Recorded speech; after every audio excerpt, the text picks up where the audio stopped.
കേരളത്തിൽ ഇസ്ലാം മതത്തിനെതിരായുള്ള വിമർശനം ഇനിയും ശക്തമായി തുടരേണ്ടതുണ്ട് എന്ന് ബോധ്യപ്പെടുത്തുന്ന ചില സംഭവങ്ങളുടെ പശ്ചാത്തലത്തിലാണ് ഞാൻ ഇന്ന് ഈ വീഡിയോ ചെയ്യുന്നത്. ഞാൻ കഴിഞ്ഞ ദിവസം എൻ്റെ നാട്ടിൽ ഒരു പ്രോഗ്രാമിൽ പങ്കെടുക്കാൻ വേണ്ടി പോയി. അവിടെ 70 വയസ്സുള്ള നാട്ടിലുള്ള ഒരുപാട് ആളുകൾ ഒരുമിച്ച് ചേർന്ന് അവരുടെ അനുഭവങ്ങൾ പങ്കുവെക്കുന്ന ഒരു പ്രോഗ്രാമായിരുന്നു. ഞങ്ങളൊക്കെ പണ്ട് നാട്ടിൽ രൂപീകരിച്ച ഒരു സാംസ്കാരിക ക്ലബിൻ്റെ വാർഷികവുമായി ബന്ധപ്പെട്ടായിരുന്നു ആ പരിപാടി. അപ്പോൾ അവിടെ ചെന്നപ്പോൾ എൻ്റെ പഴയ ഒരുപാട് സുഹൃത്തുക്കളെ അവിടെ വെച്ച് കണ്ടുമുട്ടാൻ കഴിഞ്ഞു. അതിൽ പലരും സൗഹൃദം പങ്കുവെക്കുകയും കൂടെ നിന്ന് ഫോട്ടോ എടുക്കുകയൊക്കെ ചെയ്തു. അങ്ങനെ എടുത്ത 1-2 ഫോട്ടോകൾ ഞാൻ ഫേസ്ബുക്കിൽ പബ്ലിഷ് ചെയ്തിരുന്നു.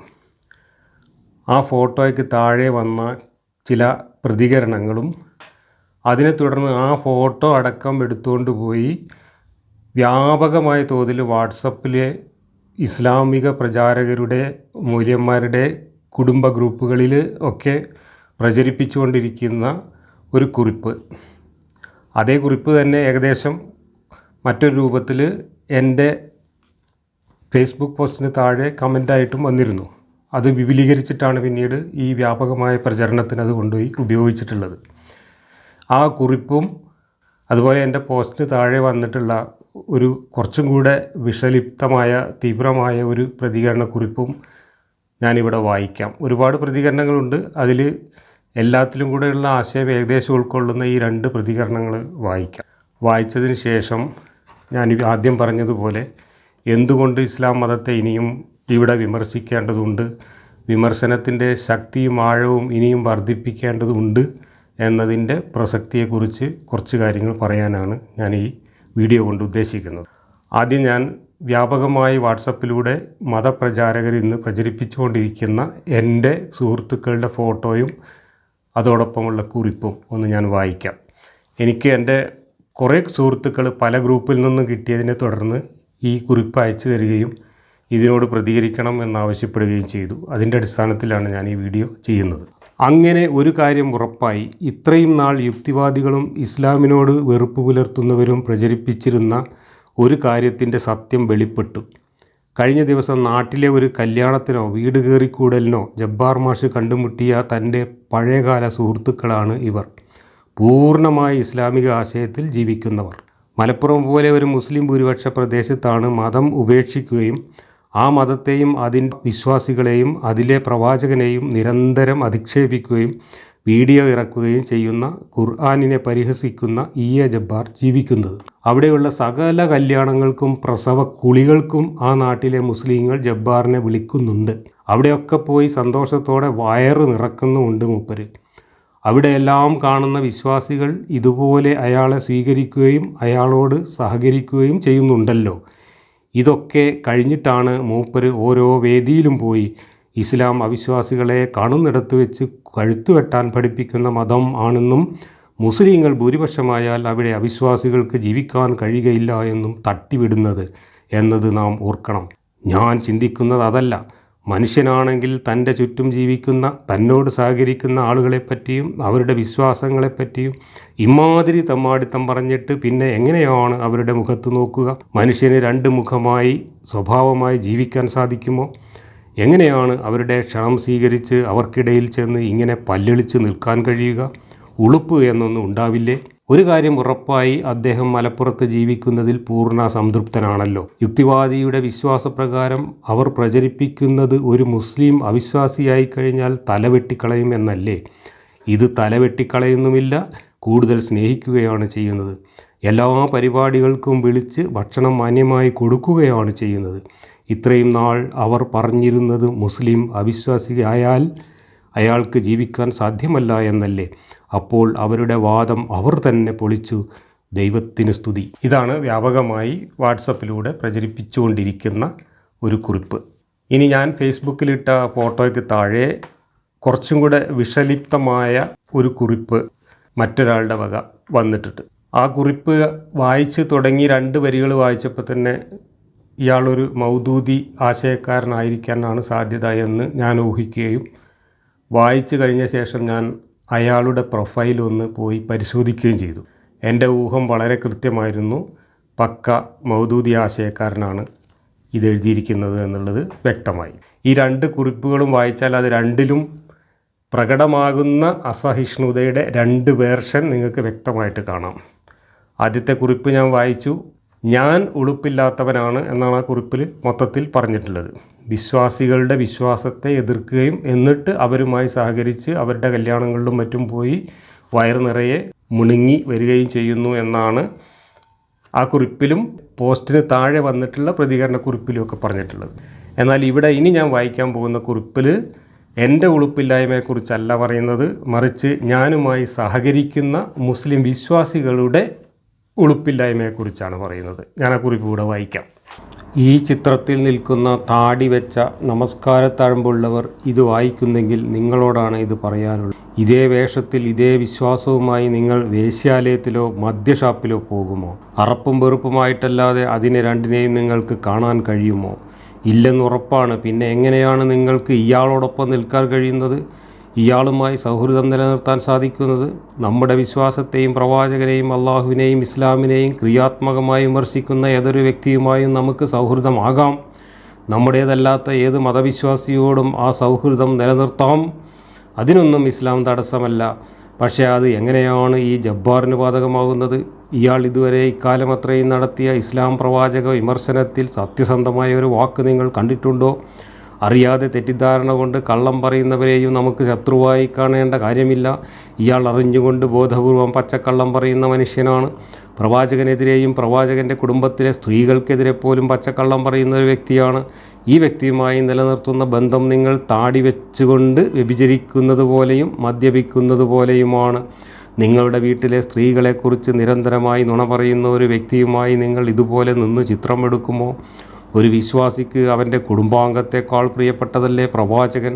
ആ പ്രവാചകനെതിരെ നുണ പറഞ്ഞ് ജീവിച്ചു കൊണ്ടിരിക്കുന്ന ഒരു വ്യക്തിക്കൊപ്പം കൂടാനും സമയം ചെലവഴിക്കാനും നിങ്ങൾക്ക് കഴിയുന്നത് എങ്ങനെയാണ്? അപ്പോൾ ഇതാണ് 2 വേർഷൻ. രണ്ടും അസഹിഷ്ണുതയുടെ വേർഷൻസാണ്. അതിലാദ്യത്തേത് ഞാൻ മുസ്ലിങ്ങളുമായി സഹകരിക്കുന്നതിലുള്ള അസഹിഷ്ണുത എൻ്റെ നേരെയും, രണ്ടാമത്തെ മൗദൂദി കുറിപ്പിൽ എന്നോട് സഹകരിക്കുന്ന മുസ്ലിം വിശ്വാസികൾക്കെതിരെയുള്ള അസഹിഷ്ണുതയുമാണ് പ്രകടിപ്പിക്കുന്നത്. ഈ 2 അസഹിഷ്ണുതയുടെയും അടിസ്ഥാനം ഒന്നു തന്നെയാണ്. ഈ 2 കുറിപ്പുകൾ മാത്രമല്ല, ഇതുപോലെ അനേകം കുറിപ്പുകൾ അതിൻ്റെ താഴെയുണ്ട് എന്ന് മാത്രമല്ല, ഞാൻ ആദ്യം വായിച്ച ഈ കുറിപ്പ് വ്യാപകമായ തോതിൽ മുസ്ലിം സമൂഹത്തിൻ്റെ ഉള്ളിൽ വിശ്വാസികൾക്കിടയിൽ പ്രചരിപ്പിച്ചുകൊണ്ടിരിക്കുന്നുമുണ്ട്. അങ്ങനെ പ്രചരിപ്പിക്കപ്പെടുന്ന ഗ്രൂപ്പുകളുടെ പ്രത്യേകത, അതിലുള്ള ആളുകളൊന്നും തന്നെ നമ്മൾ ഇതിന് മറുപടി പറയുന്നതോ അല്ലെങ്കിൽ നമ്മളുടെ മറ്റു കാര്യങ്ങളോ അറിയാൻ സാധ്യതയില്ലാത്തവരാണ്. അപ്പോൾ വിശ്വാസികൾക്കിടയിൽ രഹസ്യമായി ഇത്തരം പ്രചാരണങ്ങൾ നടത്തുന്നവർക്ക് ഒരു കാര്യം ഉറപ്പുണ്ട്, ആ വിശ്വാസികൾ, സാധാരണക്കാരായ ഈ വിശ്വാസികൾ ഇവർ പ്രചരിപ്പിക്കുന്ന കാര്യങ്ങളല്ലാതെ അതിനുള്ള മറുവാദങ്ങളോ മറുപടികളോ കേൾക്കാനോ കാണാനോ സാധ്യതയില്ല. അപ്പോൾ അങ്ങനെയുള്ള ആളുകളെ നമുക്കെതിരായിട്ട് തിരിച്ചുവിടാനും നമ്മളുടെ വിമർശനങ്ങളോ ആശയങ്ങളോ ഒരിക്കലും ശ്രദ്ധിക്കാതിരിക്കാനും വേണ്ടി നമുക്കെതിരെ വ്യക്തിവിദ്വേഷം ഉണ്ടാക്കിയെടുക്കുക, വ്യക്തിവിദ്വേഷം പ്രചരിപ്പിക്കുക എന്നതാണ് ഇതിൻ്റെ ഉദ്ദേശ്യം. എന്തായാലും ഇസ്ലാമിനെതിരായ വിമർശനങ്ങൾ ഇനിയും കൂടുതൽ ശക്തമായി തുടരേണ്ടതുണ്ട്. ആ രംഗത്തേക്ക് ഒരുപാട് ആളുകൾ ശക്തമായി വരേണ്ടതുണ്ട് എന്ന് വിളിച്ചോതുന്നതാണ് ഇത്തരത്തിലുള്ള പ്രതികരണങ്ങൾ. ഇവിടെ ഞാൻ പ്രചരിപ്പിക്കുന്ന ആശയങ്ങളോട് മാത്രമല്ല അസഹിഷ്ണുത പ്രകടിപ്പിക്കുന്നത്, എൻ്റെ ജീവിതത്തോടുള്ള അസഹിഷ്ണുതയാണ് പ്രകടിപ്പിക്കുന്നത്. എൻ്റെ ജീവിതത്തോട് തന്നെ ഇത്രയേറെ അസഹിഷ്ണുത പുലർത്താൻ എന്താണ് കാരണം? അതിൻ്റെ കാരണം നമ്മൾ ഇസ്ലാമിൽ വളരെ കൃത്യമായിട്ട് കണ്ടെത്താൻ കഴിയും. അതുകൊണ്ട് തന്നെയാണ് നമ്മുടേതുപോലുള്ള ഒരു സമൂഹത്തിൽ ഇസ്ലാം എന്ന ഗോത്രമതം വിമർശിക്കപ്പെടേണ്ടതുണ്ട് എന്ന് നമ്മൾ കരുതുന്നതും. ഞാൻ ഈ രണ്ടാമത് വായിച്ച മൗദൂദിയൻ ആശയക്കാരൻ്റെ കുറിപ്പിലെ ആദ്യത്തെ 2-3 സെൻറ്റൻസുകൾ വായിച്ചു കഴിഞ്ഞപ്പോൾ തന്നെ അയാൾ ഒരു മൗദൂദിയാണ് എന്ന് എനിക്ക് കൃത്യമായിട്ട് മനസ്സിലായി. ഒരു മൗദൂദി ആശയക്കാരൻ എന്തുകൊണ്ടാണ് ഈ രീതിയിൽ പ്രതികരിക്കുന്നത്? അതിൻ്റെ കാരണം മൗദൂദിയുടെ ആശയങ്ങൾ പരിശോധിച്ചാൽ നമുക്ക് കണ്ടെത്താൻ കഴിയും. യഥാർത്ഥ ഇസ്ലാമിൻ്റെ ചരിത്രവും അതിൻ്റെ തനിനിറവും പരിശോധിച്ചാലും നമുക്കതിൻ്റെ കാരണം കണ്ടെത്താൻ കഴിയും. ഞാൻ ഒരു ജനാധിപത്യ സമൂഹത്തിൽ ജനാധിപത്യം എന്ന കൾച്ചർ ഉൾക്കൊണ്ട് ജീവിക്കുന്ന ഒരു വ്യക്തിയാണ്. ജനാധിപത്യത്തിൻ്റെ കൾച്ചറാണ് എൻ്റെ ജീവിതവുമായിട്ട് ഏറ്റവും അധികം ഇഴുകിച്ചേർന്നിട്ടുള്ള ഒരു സംസ്കാരം. എന്താണ് ജനാധിപത്യ സംസ്കാരം എന്ന് പറയുന്നത്? നമ്മൾ പലതരത്തിലുള്ള വിശ്വാസ സംഹിതകൾ, പലതരത്തിലുള്ള രാഷ്ട്രീയ നിലപാടുകൾ, പലതരത്തിലുള്ള ആശയ സംഹിതകൾ ഒക്കെ വെച്ച് പുലർത്തിക്കൊണ്ട് ഈ വിഭിന്നതകളൊക്കെ നിലനിൽക്കെ തന്നെ, ഈ വൈരുദ്ധ്യങ്ങളൊക്കെ നിലനിൽക്കെ തന്നെ മനുഷ്യർ എന്ന നിലക്ക് പരസ്പരം സഹായിച്ചും സ്നേഹിച്ചും സഹകരിച്ചും ഒരുമിച്ച് ജീവിക്കുക എന്നതാണ് ഒരു ജനാധിപത്യത്തിൻ്റെ കൾച്ചർ എന്ന് പറയുന്നത്. ജനാധിപത്യം എന്ന് പറഞ്ഞാൽ തെരഞ്ഞെടുപ്പിൽ മത്സരിക്കുക, വോട്ട് ചെയ്യുക എന്നുള്ള രാഷ്ട്രീയ സംവിധാനം മാത്രമല്ല, അത് ഒരു സാമൂഹ്യ ജീവിതത്തിൻ്റെ ഏറ്റവും ഉദാത്തമായ ഒരു സംസ്കാരമാണ്. ആധുനിക മനുഷ്യൻ ലോകത്ത് വളർത്തിയെടുത്തിട്ടുള്ളതും വികസിപ്പിച്ചുകൊണ്ടിരിക്കുന്നതും ലോകത്തെല്ലാ മനുഷ്യസ്നേഹികളും തത്വത്തിൽ അംഗീകരിച്ചിട്ടുള്ളതുമായ ഒരു ധാർമ്മിക മൂല്യമാണ് യഥാർത്ഥത്തിൽ ജനാധിപത്യം എന്ന് പറയുന്നത്. ആ മൂല്യം മനസ്സിലാക്കുകയും പഠിക്കുകയും മാത്രമല്ല, ജീവിതത്തിൽ പകർത്തുകയും അത് ഉൾക്കൊള്ളുകയും അതനുസരിച്ച് ജീവിക്കുകയും അതനുസരിച്ച് ഒരു കുടുംബത്തെ പരിശീലിപ്പിക്കുകയും ഒക്കെ ചെയ്ത ഒരു വ്യക്തിയാണ് ഞാൻ. അതുകൊണ്ട് തന്നെയാണ് എനിക്ക് ഈ മലപ്പുറത്ത് ഒരു മനുഷ്യനായി മനുഷ്യരുമായി ഇടപഴകിക്കൊണ്ട്, മനുഷ്യരെ സ്നേഹിച്ചുകൊണ്ട്, മനുഷ്യരുമായി സഹകരിച്ചുകൊണ്ട് ജീവിക്കാൻ കഴിയുന്നത്. ഞാനൊരു ജനാധിപത്യ സംസ്കാരം ഉൾക്കൊണ്ട് ജീവിക്കുന്ന ഒരു വ്യക്തിയായതുകൊണ്ടാണ്. എന്നാൽ ആ സംസ്കാരത്തോടുള്ള അസഹിഷ്ണുതയാണ് ഇവിടെ നിങ്ങൾ പ്രകടമായി കണ്ടത്. കാരണം ജനാധിപത്യം എന്നാൽ തോന്നിവാസമാണ് എന്നും മതേതരത്വം എന്നാൽ അത് തനി തെമ്മാടിത്തമാണ് എന്നും യാതൊരു ഉളുപ്പുമില്ലാതെ പ്രഖ്യാപിച്ച ഒരു മതനേതാവ് സാക്ഷാൽ മൗദൂദിയാണ്. ആ മൗദൂദിയുടെ ആശയങ്ങളിലൂടെ ഇസ്ലാം പഠിക്കുകയും ആ ആശയങ്ങൾ ഉൾക്കൊണ്ട് ഇവിടെ ജീവിക്കാൻ ശ്രമിക്കുകയും ഇവിടെ ആശയം പ്രചരിപ്പിക്കാൻ ശ്രമിക്കുകയും ചെയ്യുന്ന ഒരു മൗദൂദിയൻ ചിന്താധാരയിൽ നിന്ന് മാത്രമേ ഇതുപോലെയുള്ള ഒരു ജനാധിപത്യ ജീവിതത്തിനെതിരായിട്ടുള്ള അസഹിഷ്ണുത ഇതുപോലെ വെളിപ്പെടുകയുള്ളൂ. അതുകൊണ്ടാണ് ഞാൻ ഈ കുറിപ്പ് വായിച്ചപ്പോൾ ഇദ്ദേഹം മൗദൂദിയൻ ആവാൻ സാധ്യതയുണ്ട് എന്ന് തുടക്കത്തിലേ ഊഹിച്ചത്. എന്തുകൊണ്ടാണ് മൗദൂദി ജനാധിപത്യത്തോടും മതേതരത്വത്തോടും ബഹുസ്വരതയോടും ഇത്രയേറെ അസഹിഷ്ണുത പുലർത്തിയത്? അതിന് കാരണം മൗദൂദി യഥാർത്ഥ ഇസ്ലാം ഉൾക്കൊണ്ട ആളാണ്. ആ യഥാർത്ഥ ഇസ്ലാമിക ചിന്താധാരയിൽ നിന്നാണ് ഇന്ന് ലോകത്ത് കാണുന്ന എല്ലാ മത തീവ്രവാദ ഭീകരവാദ സംഘടനകളും രൂപപ്പെട്ടിട്ടുള്ളത്. അത് ഈജിപ്തിലെ ബ്രദർഹുഡിൽ നിന്ന് തുടങ്ങി ഇവിടുത്തെ ജമാഅത്തെ ഇസ്ലാമിയിലൂടെ സഞ്ചരിച്ച് അതിൻ്റെ ശാഖകളും ഉപശാഖകളുമായിട്ടുണ്ടായ ഇന്നത്തെ എല്ലാ ഭീകരവാദ തീവ്രവാദ സംഘടനകളും ഉൾക്കൊള്ളുന്ന ആശയമാണ് ഈ പ്രകടമായി നമ്മൾ കാണുന്നത്. ജനാധിപത്യത്തോടാണ് അവർക്ക് അസഹിഷ്ണുത, ബഹുസ്വരതയോടാണ് അവർക്ക് അസഹ്യത, മതേതരത്വത്തോടാണ് അവർക്ക് അറപ്പ്. കാരണം അവർ വിശ്വസിക്കുന്ന മതത്തിൽ മനുഷ്യനെ മനുഷ്യരായി കാണാനോ വ്യത്യസ്ത അഭിപ്രായങ്ങളുള്ളവർ തമ്മിൽ സഹകരിക്കാനോ വിഭിന്നമായ ആശയങ്ങളും വിശ്വാസങ്ങളും ഉള്ളവർ തമ്മിൽ ജീവിതത്തിൽ ഇടകലരാനോ പാടില്ല എന്നതാണ്. അത്രയും ഭീകരമായ ഒരു ആശയം ആയി ഇസ്ലാമിനെ വ്യാഖ്യാനിച്ച മൗദൂദിയൻ സിദ്ധാന്തത്തിൽ നിന്നാണ് ഈ ജനാധിപത്യ വിരുദ്ധതയും അങ്ങനെ ജനാധിപത്യപരമായ സംസ്കാരമനുസരിച്ച് ജീവിക്കുന്നവരുടെ ജീവിതത്തോട് തന്നെയുള്ള ഈ അസഹിഷ്ണുതയും വെളിപ്പെടുന്നത്.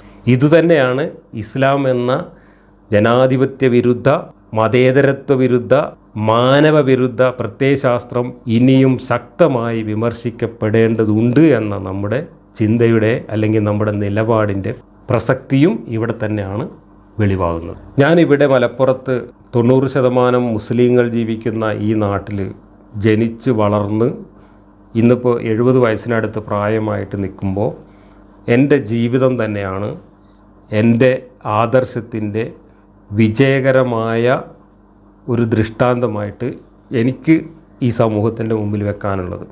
ഒരു സാമൂഹിക പ്രവർത്തകൻ എന്ന നിലക്കും ഒരു സാമൂഹ്യ ജീവി എന്ന നിലക്കും ഈ നാട്ടിലുള്ള വൈവിധ്യമാർന്ന വിശ്വാസധാരകളും സംസ്കാരങ്ങളും വിഭിന്നമായ രാഷ്ട്രീയ ആശയങ്ങളും ഒക്കെ വെച്ച് പുലർത്തുന്ന എല്ലാ മനുഷ്യരെയും മനുഷ്യരെ മാത്രമായി കണ്ടുകൊണ്ട് അവരുടെ എല്ലാവരുടെയും ജീവിതവുമായി ഇടപഴകിക്കൊണ്ടുമാണ് ഞാനിവിടെ സാമൂഹ്യ ജീവിതം നയിച്ചതും കുടുംബജീവിതം നയിച്ചതും. അങ്ങനെയുള്ള ഒരു കുടുംബം കെട്ടിപ്പടുക്കുകയും കുടുംബത്തിലുള്ള കുട്ടികളെ ആ ഒരു സംസ്കാരം പരിശീലിപ്പിക്കുകയും ചെയ്തുകൊണ്ടാണ് നമ്മളിവിടെ മലപ്പുറത്ത് ഇത്രയും കാലം ജീവിച്ചത്.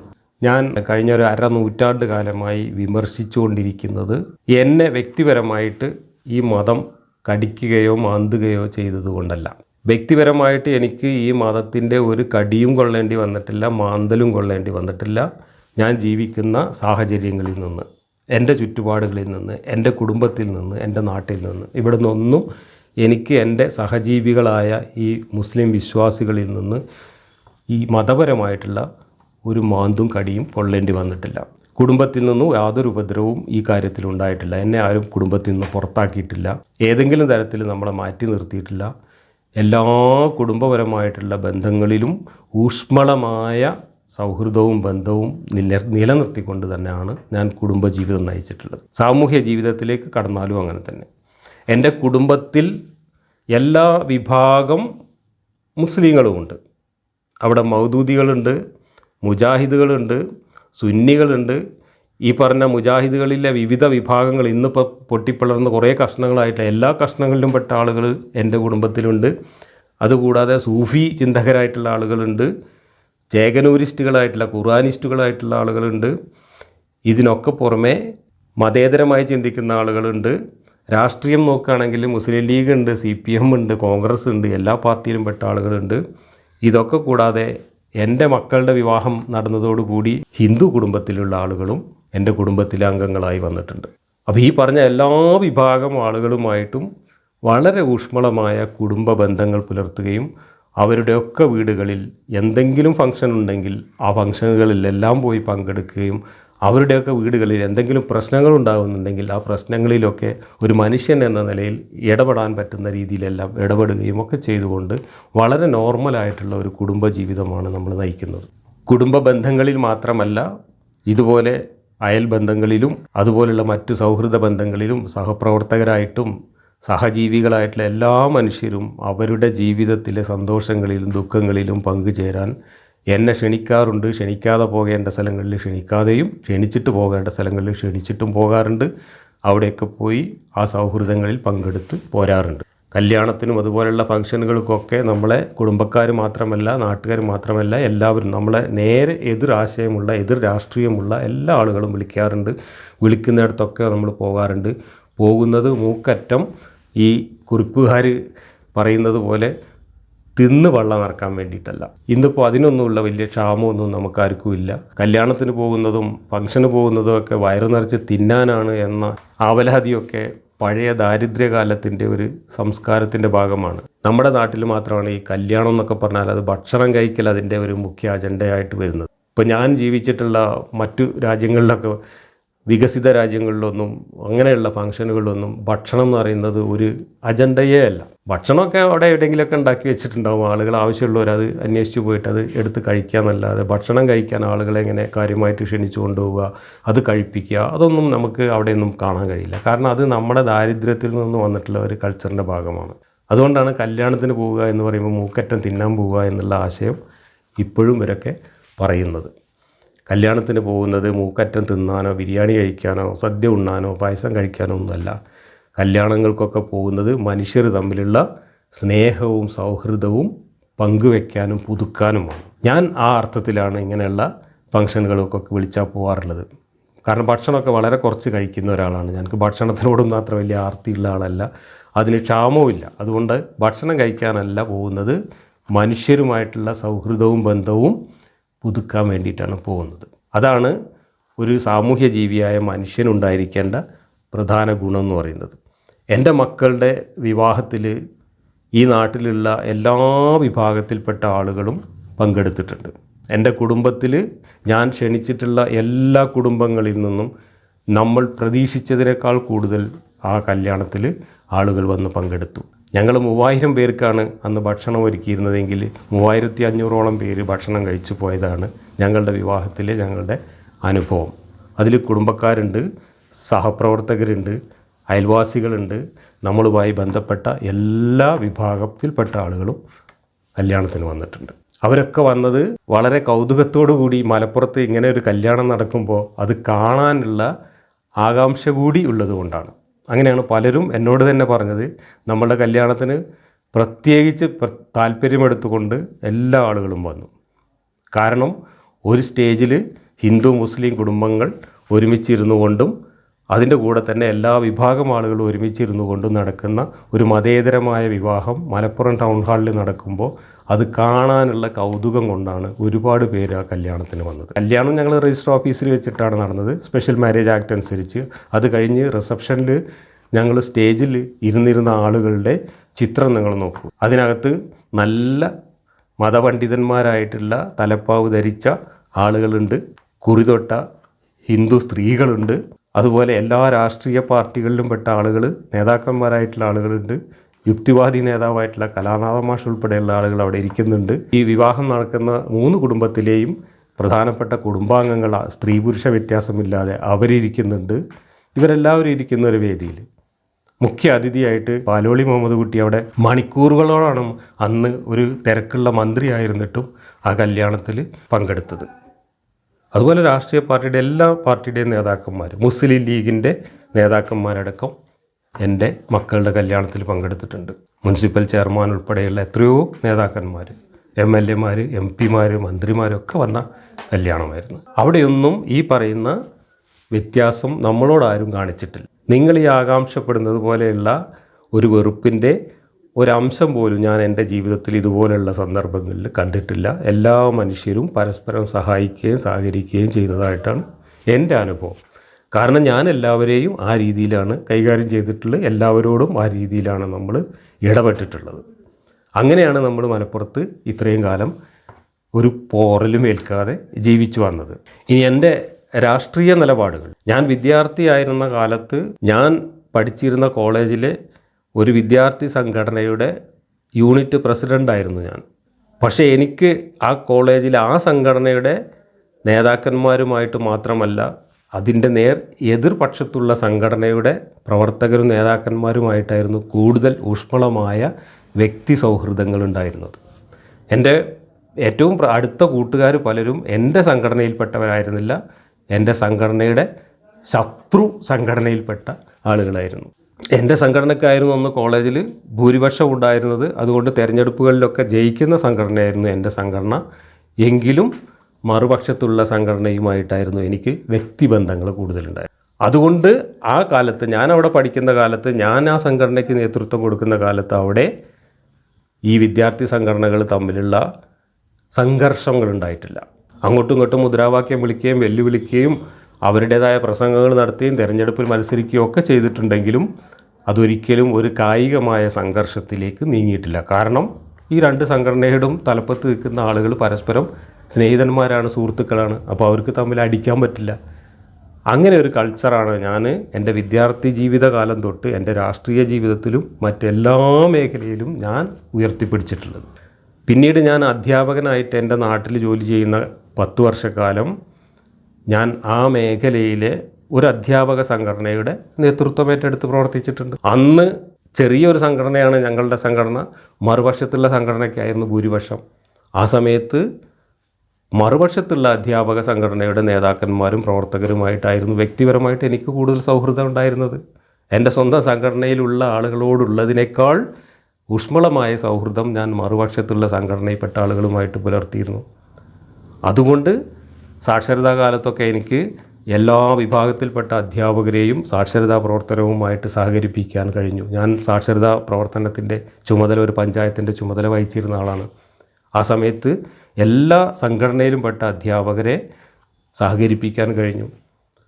അങ്ങനെയാണ് ഒരു രാഷ്ട്രീയക്കാരനായാലും ശരി, ഒരു സാമൂഹ്യ പ്രവർത്തകനായാലും ശരി, ഒരു സാധാരണ മനുഷ്യരായാലും ശരി, ഒരു ബഹുസ്വര സമൂഹത്തിൽ, ഒരു ജനാധിപത്യ സമൂഹത്തിൽ ജീവിക്കേണ്ടത്, പ്രവർത്തിക്കേണ്ടത് എന്നാണ് എൻ്റെ ആശയം. അതനുസരിച്ച് തന്നെയാണ് ഞാൻ എൻ്റെ മതവിമർശനം തുടർന്നുകൊണ്ട് മതവിശ്വാസികളായ ആളുകളുമായിട്ട് സഹകരിക്കുന്നത്. മതത്തെ വിമർശിക്കുന്നു എന്നത് മതവിശ്വാസികളോടുള്ള വെറുപ്പ് കൊണ്ടും കലിപ്പ് കൊണ്ടുമാണ് എന്ന് നിങ്ങൾ ധരിച്ചിട്ടുണ്ടെങ്കിൽ നിങ്ങളുടെ വിവരക്കേട് എന്ന് മാത്രമേ അതിനർത്ഥമുള്ളൂ. ഇത് എൻ്റെ മാത്രം ഒരു പ്രശ്നമല്ല. നമ്മുടെ നാട്ടിൽ രാഷ്ട്രീയക്കാരൊക്കെ തമ്മിൽ അങ്ങനെയൊക്കെ തന്നെയാണ് പ്രവർത്തിക്കുന്നത്. ഇവിടെ ഇപ്പോൾ BD സതീശനും പിണറായി വിജയനും കൂടെ തമ്മിൽ ഏതെങ്കിലും ഒരു പൊതുപരിപാടിയിൽ ഒരുമിച്ച് വന്നു കഴിഞ്ഞാൽ അവർ തമ്മിൽ മിണ്ടാതിരിക്കുകയോ അല്ലെങ്കിൽ കണ്ടാൽ ലോക്യം കാണിക്കാതിരിക്കുകയോ ചെയ്യുന്നതല്ലല്ലോ നമ്മൾ കാണുന്നത്. അവർ കണ്ടു കഴിഞ്ഞാൽ അവർ വളരെ സൗഹൃദം പ്രകടിപ്പിക്കുന്നതാണ് നമ്മൾ കാണുന്നത്. ഇല്ലേ? പൊതുവായ ഒരു കാര്യത്തിന് വേണ്ടിയിട്ട് എല്ലാ രാഷ്ട്രീയ പാർട്ടിയിലും പെട്ട നേതാക്കന്മാർ വരുമ്പോൾ അവർ പുറത്ത് അവരുടെ പാർട്ടിയുടെ മീറ്റിങ്ങുകളിലും ഒരുപക്ഷെ നിയമസഭയിലും ഒക്കെ അങ്ങോട്ടും ഇങ്ങോട്ടും അതിഭയങ്കരമായിട്ടുള്ള വിമർശനങ്ങളൊക്കെ നടത്തും, ചിലപ്പോൾ പരിഹസിക്കും, ചീത്ത വിളിക്കുകയൊക്കെ ചെയ്യുമെങ്കിലും ഒരുമിച്ച് ഒരു സ്ഥലത്ത് എത്തിക്കഴിഞ്ഞാൽ അല്ലെങ്കിൽ ഒരുമിച്ച് പ്രവർത്തിക്കേണ്ട ഒരു മേഖലയിൽ വന്നു കഴിഞ്ഞാൽ വ്യക്തിപരമായിട്ടുള്ള ഒരു വിഷയങ്ങൾ ഒരു കുടുംബത്തിലെ ഒരു വിവാഹമോ അല്ലെങ്കിൽ മരണമോ അങ്ങനെ എന്തെങ്കിലുമൊക്കെ സംഭവങ്ങൾ ഉണ്ടാകുമ്പോൾ ഈ രാഷ്ട്രീയ വൈരാഗ്യങ്ങളും വൈരുദ്ധ്യങ്ങളും ഒക്കെ മാറ്റി വെച്ചിട്ട് വ്യക്തിപരമായിട്ടുള്ള സൗഹൃദം പുലർത്തുന്നത് നമ്മൾ കണ്ടിട്ടുണ്ട്, നമുക്ക് നിത്യമായിട്ട് കാണാൻ കഴിയും. അതിലൊന്നും ആർക്കും ഒരു അസഹിഷ്ണുതയില്ലല്ലോ. ഒരു കോൺഗ്രസ് നേതാവും ഒരു CPM നേതാവും തമ്മിൽ ഒരു കല്യാണ വീട്ടിൽ ഒത്തു കാണുമ്പോൾ ഒരു ഷെയ്ക്ക് ഹാൻഡ് കൊടുക്കുന്നതും ചിരിക്കുന്നതും കെട്ടിപ്പിടിക്കുന്നതും കണ്ടിട്ട് ആർക്കെങ്കിലും കുരു പൊട്ടിയിട്ടുണ്ടോ? ഞാൻ കണ്ടിട്ടില്ല. ഒരു മുസ്ലിം ലീഗിൻ്റെ നേതാവും ഒരു BJPയുടെ നേതാവും ഒരുമിച്ച് വന്നു കഴിഞ്ഞാൽ അവർ കൈ കൊടുക്കുന്നതും ചിരിക്കുന്നതും സംസാരിക്കുന്നതും കണ്ടിട്ട് നമുക്കാർക്കെങ്കിലും വലിയ കുരു പൊട്ടിയിട്ടുണ്ടോ? പാണക്കാട് തങ്ങളും BJP നേതാവ് ശ്രീധരൻ പിള്ളയും തമ്മിലോ അല്ലെ BJP നേതാവ് സുരേന്ദ്രൻ തമ്മിലും പാണക്കാട്ടെ വീട്ടിൽ പോയിട്ട് അവർ തമ്മിൽ കെട്ടിപ്പിടിക്കുമ്പോൾ അല്ലെങ്കിൽ അവർ തമ്മിൽ ഷെയ്ക്ക് ഹാൻഡ് കൊടുത്ത് ചിരിക്കുമ്പോൾ അത് കണ്ടിട്ട് നമുക്കാർക്കെങ്കിലും കുരു പൊട്ടിയിട്ടുണ്ടോ? ഇല്ല. അപ്പോൾ രാഷ്ട്രീയത്തിലെ ഏറ്റവും വലിയ ശത്രുക്കളായിട്ടുള്ള ആളുകൾ നേതാക്കന്മാർ പരസ്പരം കണ്ടാലും ഒരു പ്രശ്നവുമില്ല, അവർ തമ്മിൽ സൗഹൃദം പുലർത്തുന്നതിൽ യാതൊരു പ്രശ്നമില്ല. ഇപ്പോൾ എൻ്റെ മക്കളുടെ വിവാഹത്തിൽ, മലപ്പുറത്ത് നടന്ന വിവാഹത്തിൽ മതം ജാതിയും ഇല്ലാതെ ഹിന്ദു മുസ്ലിം വിവാഹം നടത്തിയിട്ട് ആ വിവാഹത്തിൽ മുസ്ലിം ലീഗിൻ്റെ ഇവിടുത്തെ നേതാക്കന്മാരെല്ലാം വന്ന് പങ്കെടുത്തു. അവർ പോയി നമ്മളോടായിട്ട് സൗഹൃദം പങ്കിട്ട് പോയി. ആർക്കെങ്കിലും കുരു പൊട്ടിയിട്ടുണ്ടോ? ഇല്ല. ഇവിടെ മഞ്ചേരിയിൽ തന്നെ പിന്നീട് നടന്ന ഒരു വിവാഹം, നമ്മുടെ ശിവദാസ മേനോൻ, മുൻ മന്ത്രി ശിവദാസ മേനോൻ്റെ പേരക്കുട്ടി അല്ലെങ്കിൽ മഞ്ചേരിയിലെ ശ്രീധരൻ നായർ വക്കീലിൻ്റെ മകളുടെ കല്യാണം എങ്ങനെ നടന്നത്? ആ ശ്രീധരൻ നായരുടെ മകളെ കല്യാണം കഴിച്ചത് തിരുവനന്തപുരത്തുള്ള ഒരു മുസ്ലിം ചെറുപ്പക്കാരനാണ്. അതും സ്പെഷ്യൽ മാരേജ് ആക്ട് അനുസരിച്ച് മതമില്ലാതെയായിരുന്നു കല്യാണം. ആ കല്യാണത്തിന് ഈ മലപ്പുറം ജില്ലയിൽ നിന്നും പുറത്തു നിന്നും മുസ്ലിം ലീഗിൻ്റെ 10ഓളം MLA മന്ത്രിമാരും പങ്കെടുത്തിട്ടുണ്ട്. മന്ത്രിമാരായിരുന്ന ആളുകളും MLA മുസ്ലിം ലീഗിൻ്റെ നേതാക്കന്മാർ 10ഓളം പേര് ആ കല്യാണത്തിൽ പോയിട്ട് ബിരിയാണി കഴിച്ചു പോയിട്ടുണ്ട്. ഹിന്ദു മുസ്ലിം മിശ്ര വിവാഹത്തിൽ മഞ്ചേരിയിൽ മുസ്ലിം ലീഗിൻ്റെ നേതാക്കന്മാർ മുഴുവൻ പോയി പങ്കെടുത്തിട്ടുണ്ട്. പാണക്കാട്ടെ തങ്ങൾ തലേ ദിവസം രാത്രിയിൽ വന്നിട്ട് മൈലാഞ്ചി കല്യാണം കൂടി പോയി, അങ്ങനെ പറയാം. തലേന്ന് വരുന്നതിന് അങ്ങനെ പറയാം. ഒരു പ്രശ്നമില്ലല്ലോ, ആർക്കും കുരു പൊട്ടിയിട്ടില്ലല്ലോ. അപ്പോൾ കല്യാണങ്ങൾക്ക് നമ്മൾ പോകുന്നത് എന്തിനു വേണ്ടിയിട്ടാണ്? നമ്മളുടെ ഈ സൗഹൃദം പുതുക്കാനും സൗഹൃദം പങ്കുവയ്ക്കാനാണ്. അവിടെ നമ്മൾ രാഷ്ട്രീയം നോക്കുന്നില്ല, മതം നോക്കുന്നില്ല, മറ്റ് ആശയവ്യത്യാസങ്ങൾ നോക്കുന്നില്ല. ഈ സൗഹൃദങ്ങൾ നമ്മുടെ സമൂഹത്തിൽ നമ്മൾ കാണുന്നു, നിത്യവും നമ്മൾ കാണുന്നു. നമുക്കൊരു കുരുപൊട്ടലുമില്ല. പിന്നെ എന്തേ മതം വിശ്വസിക്കുന്നവരും മതം വിശ്വസിക്കാത്തവരും തമ്മിൽ ഈ സൗഹൃദം കാണുമ്പോൾ നിങ്ങൾക്ക് കുരുപൊട്ടുന്നത്? ഒരു മതം ഉപേക്ഷിച്ചിട്ട് ആ മതത്തെ വിമർശിക്കുന്ന ഒരാൾ ആ മതവിശ്വാസികളുമായി സൗഹൃദം തുടരുന്നത് കാണുമ്പോൾ നിങ്ങൾക്ക് എന്തുകൊണ്ടാണ് ഈ അസഹിഷ്ണുത വരുന്നത്? അതിൻ്റെ കാരണം നമ്മൾ എവിടെയാണ് അന്വേഷിക്കേണ്ടത്? ഒരു ജനാധിപത്യ സമൂഹത്തിൽ ഇത്രയും അനുഭവങ്ങളോടുകൂടി ജീവിക്കുന്ന നമുക്ക് ഇങ്ങനെ ഒരു സൗഹൃദം കാണുമ്പോൾ ഇത്രയും അസഹ്യത പുറത്തേക്ക് വരണമെങ്കിൽ അതിന് കാരണമായിട്ടുള്ള എന്തോ ഒരു വിഷവസ്തു നമ്മുടെ ഉള്ളിലുണ്ട്. ആ വിഷവസ്തു എന്താണ് എന്നുള്ളതാണ് നമ്മളിവിടെ തിരിച്ചറിയേണ്ടത്. വാസ്തവത്തിൽ അങ്ങനെ ഒരു ഫോട്ടോയ്ക്ക് താഴെ വന്നിട്ട് ഇങ്ങനെയൊക്കെ പ്രതികരിച്ച ആളുകൾ അവരുടെ സ്വന്തം മതത്തിൻ്റെ മൂട്ടിലേക്ക് വെടിവെക്കുകയാണ് ചെയ്തത് എന്ന് അവർക്ക് തിരിച്ചറിയാൻ കഴിയുന്നില്ല. അത്രത്തോളം ഭീകരമാണ് അവരുടെ വിശ്വാസപരമായിട്ടുള്ള ആന്ധ്യവും വിവരക്കേടും. അതാണ് നമ്മളിവിടെ കാണേണ്ടത്. ഞാൻ ഈ ഫോട്ടോ എടുക്കുന്നത് ഒരു കല്യാണത്തിൻ്റെ വേദിയിലല്ല. അത് എൻ്റെ നാട്ടിൽ ഞാനുൾപ്പെടെ പണ്ട് കാലത്ത് ചെറുപ്പക്കാരുണ്ടാക്കിയ ഒരു സാംസ്കാരിക സംഘടനയുടെ വാർഷികവുമായി ബന്ധപ്പെട്ട് അവിടെ നടന്ന ഒരു പ്രോഗ്രാമിൽ പങ്കെടുക്കാനാണ് ഞാൻ പോയത്. അവിടെ 70 വയസ്സായ ആളുകൾ വട്ടത്തിലിരുന്ന് അവരുടെ അനുഭവങ്ങൾ പങ്കുവയ്ക്കുന്ന സൊറക്കൂട്ടം എന്ന് പറയുന്ന ഒരു പരിപാടിയായിരുന്നു. TK ഹംസയായിരുന്നു അതിന് ഉദ്ഘാടനം ചെയ്യാൻ വന്നത്. അത് കഴിഞ്ഞിട്ട് അവിടെ കൂടിയിരുന്ന ഈ പ്രായത്തിലുള്ള ആൾക്കാർ പരസ്പരം ഒരുപാട് കാര്യങ്ങൾ പങ്കുവയ്ക്കുന്ന ഒരു രസകരമായ പരിപാടിയായിരുന്നു. ആ പരിപാടിക്ക് ഈ കൾച്ചറൽ സെൻറ്ററിൻ്റെ മുൻ പ്രവർത്തകൻ എന്ന നിലക്കും അതിൻ്റെ ഒരു സ്ഥാപകരിൽ ഒരാൾ എന്ന നിലക്കും എന്നെ അവർ ക്ഷണിച്ചതുകൊണ്ടാണ് ഞാൻ ആ പഴയ സുഹൃത്തുക്കളൊക്കെ, പ്രത്യേകിച്ച് 70 വയസ്സായ 10-70 ആൾക്കാർ ഒരുമിച്ച് വരുന്നു എന്ന് കേട്ടപ്പോൾ എൻ്റെ ഒരുപാട് പഴയ സുഹൃത്തുക്കളെ നേരിട്ട് കാണാനുള്ള ഒരു അവസരം എന്ന നിലക്കാണ് ഞാൻ ആ പരിപാടിയിൽ പോയി പങ്കെടുത്തത്. അവിടെ എൻ്റെ സുഹൃത്തുക്കളായിട്ടുള്ള ആളുകൾ മാത്രമല്ല, ഒരുപാട് എൻ്റെ മദ്രസയിലെ എൻ്റെ ഉസ്താദ് വരെ അതിൽ പങ്കെടുത്തിരുന്നു. എന്നെ മദ്രസയിൽ പഠിപ്പിച്ച ഉസ്താദ് വരെ അവിടെ പങ്കെടുത്തിരുന്നു. അവരുമായിട്ടൊക്കെ നമ്മൾ സൗഹൃദം പങ്കിട്ടാനുള്ള അവസരമായിട്ട് അതിനെ കാണുകയാണ് ചെയ്തത്. അങ്ങനെ ഇരിക്കെയാണ് എൻ്റെ പഴയ 2 സുഹൃത്തുക്കൾ വന്നിട്ട് എൻ്റെ കൂടെ നിന്ന് ഫോട്ടോ എടുത്തത്. കല്യാണത്തിനും ഞാൻ പോയിരുന്നു. കല്യാണം അതിൻ്റെ 4 ദിവസം മുമ്പ് അതേ സ്ഥലത്ത് ആ കൂട്ടത്തിൽപ്പെട്ട എൻ്റെ ഒരു പഴയ സുഹൃത്തിൻ്റെ മകളുടെ കല്യാണം ഉണ്ടായിരുന്നു. ആ കല്യാണത്തിൽ ഞാൻ പങ്കെടുത്തിട്ടുണ്ട്. ആ കല്യാണത്തിന് പങ്കെടുത്തപ്പോൾ എടുത്ത ഫോട്ടോ ആണ് ഞാൻ അതിന് ശേഷം പോസ്റ്റ് ചെയ്ത ഡോക്ടർ മുഹമ്മദിൻ്റെ കൂടെയുള്ള ഫോട്ടോ. അന്ന് ഡോക്ടർ മുഹമ്മദ് ഇരിക്കുന്നതിൻ്റെ തൊട്ടപ്പുറത്ത് മുസ്ലിം ലീഗ് നേതാവായിരുന്ന ഞങ്ങളുടെ MLA ആയിട്ടുള്ള ഉബൈദുള്ള ഉണ്ടായിരുന്നു. ഞങ്ങളൊക്കെ ഒരുപാട് നേരം വർത്തമാനം പറഞ്ഞ് തമാശകൾ പറഞ്ഞ് കൈ കൊടുത്തിട്ടാണ് കല്യാണം കഴിഞ്ഞ് പിരിഞ്ഞു പോകുന്നത്. അത് ഒരു CPM പ്രവർത്തകൻ്റെ മകളുടെ കല്യാണമായിരുന്നു. CPM പ്രവർത്തകൻ്റെ മകളുടെ കല്യാണമായതുകൊണ്ട് തന്നെ CPMൻ്റെ ജില്ലയിലുള്ള നേതാക്കന്മാരൊക്കെ വന്ന് പങ്കെടുത്ത ഒരു കല്യാണം. അവിടെ മുസ്ലിം ലീഗിൻ്റെ നേതാവ് MLA ആയിട്ടുള്ള ഉബൈദുള്ള അടക്കമുള്ള ആളുകൾ വന്ന് പങ്കെടുത്തു. കോൺഗ്രസിൻ്റെ നേതാക്കന്മാർ വന്ന് പങ്കെടുത്തു. അല്ലാത്തവരൊക്കെ ഉണ്ടായിരുന്നു. BJPക്കാരടക്കമുള്ള ആളുകളുണ്ടായിരുന്നു. അപ്പോൾ അങ്ങനെ കല്യാണത്തിന് വരുമ്പോൾ നമ്മളെല്ലാവരും ഈ രാഷ്ട്രീയവും മറ്റു മതവും വിശ്വാസവും നോക്കിയിട്ടല്ല സൗഹൃദങ്ങൾ പങ്കുവയ്ക്കുന്നത്. മനുഷ്യരായി കാണുന്ന ഒരു ജനാധിപത്യ സംസ്കാരം ഉൾക്കൊള്ളുന്ന ഒരു സമൂഹത്തിൽ ജീവിക്കുമ്പോൾ മനുഷ്യർ ഈ ആശയപരമായിട്ടുള്ള ആദർശപരമായിട്ടുള്ള വിശ്വാസപരമായിട്ടുള്ള വൈവിധ്യങ്ങൾക്കൊക്കെ അപ്പുറത്ത് മനുഷ്യനായി കണ്ട് സ്നേഹിക്കാൻ പരിശീലിച്ചിട്ടുണ്ട്. അതാണ് ജനാധിപത്യത്തിൻ്റെ സംസ്കാരം എന്ന് പറയുന്നത്.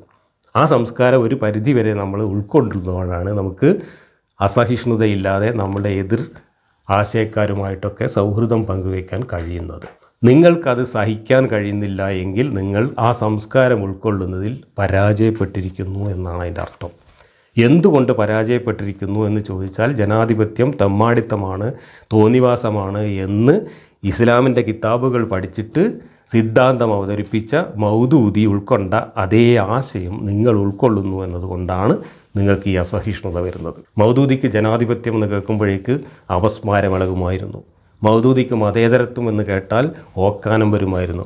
കാരണം ജനാധിപത്യവും മതേതരത്വമൊക്കെ സ്വീകാര്യമായി വരുന്ന ഒരു കാലഘട്ടത്തിൽ മൗദൂദി അതിനെതിരായിട്ടാണ് പോരാട്ടം നടത്തിയത്. ഈ ജനാധിപത്യവും മതേതരത്വവും മനുഷ്യാവകാശങ്ങളും മനുഷ്യത്വവും ഒന്നും അല്ല നമുക്ക് വേണ്ടത് അള്ളാഹു ഇറക്കി തന്ന നിയമം അനുസരിച്ചുള്ള ഒരു ലോകമാണ് എന്ന മതരാഷ്ട്ര സിദ്ധാന്തമാണ് മൗദൂദി അവതരിപ്പിച്ചത്. അതിൻ്റെ വേറൊരു വേർഷനാണ് നമ്മളിവിടെ വയനാട്ടിൽ ഉരുൾപൊട്ടലുണ്ടായ സമയത്ത് ഒരു മൊയ്ലിയാരെ വായിലൂടെ കേട്ടത്. അവിടെ 10-600 പേര് മണ്ണിൻ്റെ അടിയിൽ മരിച്ചു കിടക്കുമ്പോൾ ജാതിയും മതവും രാഷ്ട്രീയവും ഒക്കെ മറന്ന് ആ മനുഷ്യരെ രക്ഷിക്കാൻ വേണ്ടി മനുഷ്യരെല്ലാവരും ഓടിക്കൂടിയ സമയത്താണ് മൊയ്ലിയർ പള്ളിയിൽ കയറിയിട്ട് വയലു പറഞ്ഞത്, അവിടെ പോയിട്ട് നമ്മൾ മരുന്ന് കൊടുക്കുകയും വസ്ത്രം കൊടുക്കുകയും ഭക്ഷണം കൊടുക്കുകയും അല്ല വേണ്ടത്, നമ്മൾ തൗഹീദ് തിരികെ കൊടുക്കുകയാണ് വേണ്ടത് എന്ന്. അതാണ് മൗദൂദിയും ഈ മൊയ്ലിയാരുമൊക്കെ പ്രതിനിധാനം ചെയ്യുന്ന ഇസ്ലാം എന്ന ആശയം.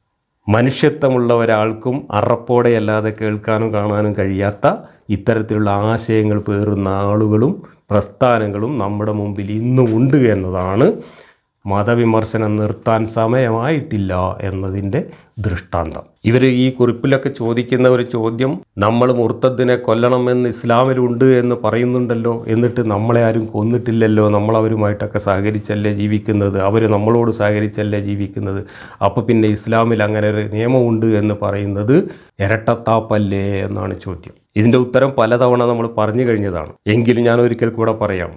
ഇവിടുത്തെ മുസ്ലിങ്ങളല്ലാത്തവരെയും മതം ഉപേക്ഷിച്ചവരെയും ഇസ്ലാമിക നിയമം അനുസരിച്ച് ശിക്ഷിക്കുന്നില്ല എന്നതുകൊണ്ട് ഇസ്ലാമിൽ അങ്ങനെ നിയമമില്ല എന്ന് നിങ്ങൾ പറയണമെങ്കിൽ നിങ്ങളുടെ വിവരക്കേടിൻ്റെ ആഴം കുറച്ചൊന്നുമല്ല. ഞാൻ ചോദിക്കട്ടെ, നിങ്ങൾ പറയുന്ന ഇസ്ലാമിക നിയമം അനുസരിച്ച് മുർത്തദ്ദിനെ കൊല്ലുക എന്ന നിയമം ഇസ്ലാമിൽ ഇല്ലാത്തത് കൊണ്ടാണ് ജബ്ബാർ മാഷ് മലപ്പുറത്ത് തലയും കൊണ്ട് നടക്കുന്നതെങ്കിൽ ഈ നാട്ടിൽ ഈ സമുദായത്തിൽ 10,000-കണക്കിന് മനുഷ്യർ കയ്യിൽ കൈപ്പത്തിയുമായി നടക്കുന്നത് എങ്ങനെയാണ്? ഇസ്ലാമിൽ കൈപ്പത്തി മുറിക്കണം. മോഷ്ടിച്ചു കഴിഞ്ഞാൽ, പൊതുമുതൽ മോഷ്ടിച്ചാലും സ്വകാര്യ മുതൽ മോഷ്ടിച്ചാലും മോഷ്ടിച്ചതിൻ്റെ ശിക്ഷ കൈവെട്ടലാണ്. അങ്ങനെ ഇസ്ലാമികമായി ശിക്ഷ നടപ്പിലാക്കുന്നുണ്ടെങ്കിൽ മലപ്പുറം ജില്ലയിലും കേരളത്തിലും മുസ്ലിം സമുദായത്തിലും കയ്യിൽ കൈപ്പത്തിയുള്ള എത്ര പേര് ബാക്കിയുണ്ടാവും? ഇവിടെ ആരെങ്കിലും കട്ടതിൻ്റെ പേരിൽ കൈപ്പത്തി നഷ്ടപ്പെട്ട ഒരാളെങ്കിലും നമുക്ക് ചുറ്റും കാണിച്ചു തരാൻ പറ്റും മുസ്ലിം സമുദായത്തിൽ? അതിൻ്റെ അർത്ഥം കട്ടവരുടെ കൈ വെട്ടണമെന്ന് ഇസ്ലാമിലില്ല എന്നാണ്, അതോ ഇസ്ലാം ഈ നാട്ടിൽ നടപ്പിലില്ല എന്നാണ്? ഏതാണെന്നുള്ളത് നിങ്ങൾ തീരുമാനിക്കുക. വ്യഭിചാരം ചെയ്തവരെ എറിഞ്ഞു കൊല്ലണം എന്നാണ് ഇസ്ലാമിലെ നിയമം. അല്ല, അങ്ങനെ ഒരു നിയമം ഇസ്ലാമിൽ ഇല്ല എന്ന അഭിപ്രായം നിങ്ങൾക്കുണ്ടോ? ഇല്ലല്ലോ. എന്നാൽ ഇവിടെ എത്ര പേരെയാണ് എറിഞ്ഞു കൊന്നിട്ടുള്ളത്? ആ നിയമം ഇവിടെ നടപ്പിലാക്കുകയാണെങ്കിൽ ഇവിടെ ജീവനോടെ ബാക്കിയിരിക്കാൻ യോഗ്യരായിട്ടുള്ള ഒരാളെങ്കിലും ഈ സമൂഹത്തിലോ ഈ സമുദായത്തിലോ ഉണ്ടാകുമോ? ഒരു മനുഷ്യനും ഉണ്ടാവില്ല. ഇവിടെ മരുഭൂമിയായിട്ടുണ്ടാവും. വ്യഭിചാരിയെ എറിഞ്ഞു കൊല്ലുകയാണെങ്കിൽ. പക്ഷേ എറിയാൻ, കല്ലെടുക്കാൻ, കുനിയാൻ യോഗ്യതയുള്ള ഒരുത്തനും ഇല്ല എന്നതുകൊണ്ട്, ആരെയും എറിയാൻ യോഗ്യരായിട്ടില്ല എന്നതുകൊണ്ട് എറിയാൻ പറ്റില്ല. അത് വേറെ കാര്യം. പക്ഷേ വ്യഭിചാരം ചെയ്തവരെ എറിഞ്ഞു കൊല്ലണം എന്ന ഒരു നിയമം ഇസ്ലാമിലില്ല എന്നതിൻ്റെ തെളിവാണോ മലപ്പുറത്തും കേരളത്തിലും ഒരാളും എറിഞ്ഞു കൊല്ലപ്പെടുന്നില്ല എന്നത്? അതോ ഇവിടെ വ്യഭിചാരം നടക്കുന്നില്ല എന്നതിൻ്റെ തെളിവാണോ? അതോ ഇസ്ലാം ഇവിടെ ഇല്ല എന്നതിൻ്റെ തെളിവാണോ? ഇസ്ലാം ഇല്ല ഇവിടെ എന്നതിൻ്റെ തെളിവാണത്. ഇസ്ലാം ഇവിടെ നടപ്പിലില്ല, ഇവിടെ പ്രയോഗത്തിലില്ല എന്നതുകൊണ്ടാണ് ഇവിടെ ഒരുപാട് മുസ്ലിങ്ങൾ കൈപ്പത്തിയുമായി നടക്കുന്നത്, ഒരുപാട് മുസ്ലിങ്ങൾ കല്ലേറ് കൊണ്ട് മരിക്കാതെ ഇന്നും ജീവിച്ചിരിക്കുന്നത്. പലിശ, ചെറിയ പലിശ തിന്നുന്നത് പോലും അമ്മയെ വ്യഭിചരിക്കുന്നത് പോലെയാണ് എന്ന് കിതാബിലുണ്ട് അല്ലേ? പലിശയുടെ കൂട്ടത്തിൽ ഏറ്റവും നിസ്സാരമായ പലിശ പോലും അമ്മയെ വ്യഭിചരിക്കുന്നതിന് തുല്യമാണ് ആ പലിശ തിന്നുന്നത് എന്ന് ഇസ്ലാമിൻ്റെ കിതാബിൽ എഴുതി വെച്ചിട്ടുണ്ട്. അങ്ങനെയാണെങ്കിൽ അമ്മയെ വ്യഭിചരിക്കാത്ത, ഉമ്മാനെ വ്യഭിചരിക്കാത്ത ഒരാളെ നിങ്ങൾക്ക് ഈ സമുദായത്തിൽ, ഈ മലപ്പുറത്തും കേരളത്തിലും കാണിച്ചു തരാൻ പറ്റുമോ? വ്യഭിചരിക്കുക മാത്രമല്ല, അതിൻ്റെ അപ്പുറം ചെയ്യുന്നുണ്ട്. ഇവിടെ പലിശയുമായി ബന്ധപ്പെട്ട സകല ഇടപാടുകൾക്കും നേതൃത്വം കൊടുക്കുന്നത് ഇവിടുത്തെ മുസ്ലിം നേതാക്കന്മാരാണ്, മുസ്ലിം ലീഗിൻ്റെ അടക്കമുള്ള നേതാക്കന്മാരാണ് അല്ലേ? ബാങ്കിലെ ഡയറക്ടർമാരും പ്രസിഡന്റുമാരും സകലമാന ജില്ലാ ബാങ്കിൻ്റെയും എല്ലാ സഹകരണ ബാങ്കിൻ്റെയും തലപ്പത്താരാണ്? മുസ്ലിമീങ്ങളില്ലേ? ഈ ബാങ്കിലെ പണ ഇടപാടുകൾ എന്ന് പറഞ്ഞാൽ പലിശയല്ലേ? ആ പലിശ ഇടപാടുകൾക്ക് നേതൃത്വം കൊടുക്കുന്ന ആളുകൾ പോലും ഇവിടെ ഉമ്മാനെ വ്യഭിചരിക്കുകയല്ലേ ചെയ്യുന്നത്. എന്നിട്ട് ആരെങ്കിലും ഉമ്മാനെ വ്യഭിചരിച്ചതിന് ആരെങ്കിലും ചാട്ടവാറടി കൊടുക്കുകയോ കല്ലെറിഞ്ഞു കൊല്ലുകയോ ചെയ്തിട്ടുണ്ടോ നമ്മുടെ നാട്ടിൽ? അല്ലെങ്കിൽ അവരൊരു കുറ്റവാളിയായിട്ടോ ഒരു ദീനിൻ്റെ ശത്രുവായിട്ടോ ആരെങ്കിലും കാണുന്നുണ്ടോ? ഇല്ല. അതൊക്കെ നോർമലായിട്ടുണ്ട്. അപ്പോൾ മോഷ്ടിച്ചവൻ്റെ കൈ വെട്ടണം എന്ന ഇസ്ലാമിക നിയമം നമ്മൾ ശ്രദ്ധിക്കുന്നേയില്ല. നമുക്കൊരു ബേജാറുമില്ല ആരുടെയും കൈ വെട്ടാഞ്ഞിട്ട് അല്ലേ? വ്യഭിചാരി എറിഞ്ഞു കൊല്ലാത്തതുകൊണ്ട് നമുക്ക് ആർക്കും ഒരു ബുദ്ധിമുട്ടുമില്ല. അതൊക്കെ ഇവിടെ നോർമലായിട്ടുണ്ട്. പലിശ തിന്നുന്നത് ഉമ്മാനെ വ്യഭിചരിക്കലാണ് എന്ന് പഠിപ്പിക്കുന്ന ഒരു മതം, ആ മതത്തിന് നേതൃത്വം കൊടുക്കുന്ന ആളുകൾ തന്നെ ഈ പലിശ ഇടപാടുകൾക്ക് നേതൃത്വം കൊടുക്കുന്നത് കാണുമ്പോൾ നമുക്ക് യാതൊരു ബുദ്ധിമുട്ടും തോന്നുന്നില്ല. ഇതൊക്കെ നോർമലായിട്ടുണ്ട്. ഈ പറഞ്ഞതിൻ്റെ അർത്ഥം ഇസ്ലാമിൽ പലിശ ഹലാലാണ് എന്നാണോ? ഇസ്ലാമിൽ മോഷ്ടിച്ചാൽ കൈവെട്ടണം എന്ന നിയമം ഇല്ല എന്നാണോ? ഇസ്ലാമിൽ വ്യഭിചരിച്ചവനെ എറിഞ്ഞു കൊല്ലണം എന്ന നിയമം ഇല്ല എന്നാണോ? നമ്മുടെ നാട്ടിൽ അതൊന്നും നടക്കുന്നില്ല എന്നതുകൊണ്ട് നമ്മൾ അർത്ഥമാക്കേണ്ടത്. അപ്പോൾ മലപ്പുറത്ത് ജബ്ബാർ മാഷ് തലയും കൊണ്ട് നടക്കുന്നു എന്നതുകൊണ്ട് ഇസ്ലാമിൽ മുർത്തദിനെ കൊല്ലണമെന്ന് നിയമമില്ല എന്ന് പറയുന്നത് എത്ര വലിയ വിവരക്കേടാണ് എന്ന് നിങ്ങൾക്ക് ഇപ്പോൾ മനസ്സിലായോ? ഇവിടെ ഇസ്ലാം നടപ്പിലാക്കാൻ പറ്റിയ ഒരു നാടല്ല ഇത്. ജനാധിപത്യ മതേതര രാജ്യമാണ്. ആ രാജ്യത്തിൻ്റെ മഹത്തായ ഒരു ഭരണഘടനയും നിയമസംഹിതയും അനുസരിച്ചാണ് നമ്മളിവിടെ ജീവിക്കുന്നത്. അവിടെ ഒരാൾ മതം വിട്ടാൽ അയാളെ കൊല്ലാനൊന്നും കഴിയില്ല. അങ്ങനെയൊക്കെ കൊല്ലാൻ പോയി കഴിഞ്ഞാൽ ഈ കൊല്ലാൻ പോയോനും കുറച്ച് ബുദ്ധിമുട്ടൊക്കെ അനുഭവിക്കേണ്ടി വരും. അവനെ ഈ നിയമം ഇവിടെ സപ്പോർട്ട് ചെയ്യുന്നില്ല. ജീവിക്കാനുള്ള ആർത്തി എല്ലാവർക്കും ഉണ്ട്. അതുകൊണ്ടാണ് ജീവിക്കാൻ ആഗ്രഹിക്കുന്നവരാരും ഇങ്ങനെയുള്ള മതത്തിൻ്റെ തിട്ടൂരങ്ങളൊന്നും പാലിക്കാൻ മെനക്കെടാത്തത്. എന്നാൽ അതിനൊക്കെ മെനക്കെടുന്ന കുറച്ച് ആൾക്കാർ ഇവിടെ ഉണ്ട്. ആ കാര്യമാണ് ഞാൻ മതത്തിന് ഭീകരതയുണ്ടോ എന്ന എൻ്റെ ഒരു പഴയ പ്രസംഗത്തിൽ വിശദീകരിച്ചത്. 8 വർഷം മുമ്പ് ആ പ്രസംഗം നടത്തുന്നതിൻ്റെ ഒരു സന്ദർഭവും സാഹചര്യമൊക്കെ ആ പ്രസംഗത്തിൻ്റെ തുടക്കത്തിൽ ആമുഖമായിട്ട് ഞാൻ പറയുന്നുണ്ട്.